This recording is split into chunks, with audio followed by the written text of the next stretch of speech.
छोटा यश बहुत अकेला था। अंधेरा हो गया था। मम्मी और पापा अभी तक घर नहीं आए थे। यह दोनों ऑफिस में किसी ज़रूरी काम की वजह से रुक गए थे और उन्हें घर पहुंचने में देर हो रही थी। उनकी नौकरानी दीदी भी जल्दी सो गई थी। यश के पास कुछ करने को था ही नहीं। उदास यश अपने घर की बालकनी में चला गया। वहाँ वह कोने में बैठ गया और उसने अपने माता पिता का इंतजार करने का फैसला कर लिया। उसने आसमान में देखा। वह एक साफ रात थी। चंदा मामा पूरे गोल आकार में चमक रहे थे। आसमान में तारे टिमटिमा रहे थे। यश की आंखें दोबारा चंदा मामा पर टिक गईं। उसने सोचा चंदा मामा के बीच में कुछ चल रहा है और तभी अचानक आसमान चमकने लगा और सफ़ेद हो गया। तभी चंदा मामा से एक सुंदर परी बाहर निकलकर आ गई। उस परी ने सफ़ेद रंग का रुपहला गाउन पहना हुआ था। सिर पर उसने चमकाया हुआ मुकुट लगाया हुआ था। उसके मुकुट के एक कोने में चमकता हुआ सितारा भी था। उसने अपने दाहिने हाथ में एक जादू की छड़ी पकड़ रखी थी। सफ़ेद परी सीधा यश की बालकनी में उतर गई।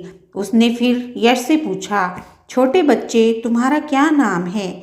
इस पूरे वाक्य से हैरान यश हकलाने लगा और हकलाते हुए उसने अपना नाम परी को बता दिया। उसे पता ही नहीं था परी को उसका नाम समझ में आया भी है या नहीं आया। परी ने जवाब दिया, मेरा नाम नील। परी ने पूछा, तो यश तुम्हारी पसंदीदा कविता कौन सी है? अब तक छोटा यश अपनी नन्ही दोस्त के साथ काफ़ी सहज हो चुका था। उसने जवाब दिया, ट्विंकल ट्विंकल लिटिल स्टार, और यह पूरी कविता उसने परी के सामने गाकर सुना दी। परी ने तब कुछ चॉकलेट यश को दी। यश डर गया। उसने नील परी को बताया अगर उसने ये चॉकलेट खाई तो उसकी मम्मी उसको बहुत डांटेगी। मम्मी ने कहा है चॉकलेट से दांत खराब हो जाते हैं।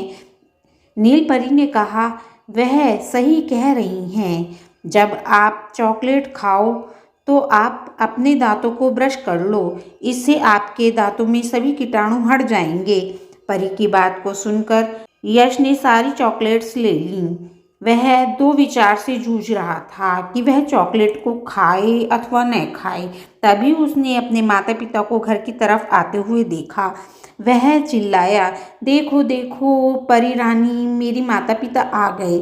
तुम इंतजार करो, उनसे ज़रूर मिलना, वह हैरान हो जाएंगे। यश उत्सुक होकर बोला। नील परी बोली, नहीं, मुझे अब जाना चाहिए। मेरी तरफ से तुम जैसे प्यारे और छोटे बच्चों के लिए एक खास तोहफा है। जब तुम अकेले और उदास हो तो तुम उसे पढ़ लेना। यह कहकर परी ने यश को तोहफा दे दिया। नील परी के जाने से यश उदास हो रहा था। यश ने पूछा, तुम वापस क्यों जाना चाहती हो? हम अभी तो दोस्त बने हुए हैं। सफ़ेद परी यश के पास बैठ गई। उसने यश को समझाया, सुनो यश, जब तुम्हारे माता पिता आ गए हैं अब तुम अकेले नहीं रहोगे। अब मैं जाऊंगी और किसी दूसरे बच्चों की दोस्त बनूंगी तो उस समय उदास और अकेला होगा। नील परी ने जब यश को बाय किया और वह गायब हो गई। वह रात के अंधेरे में कहीं खो गई।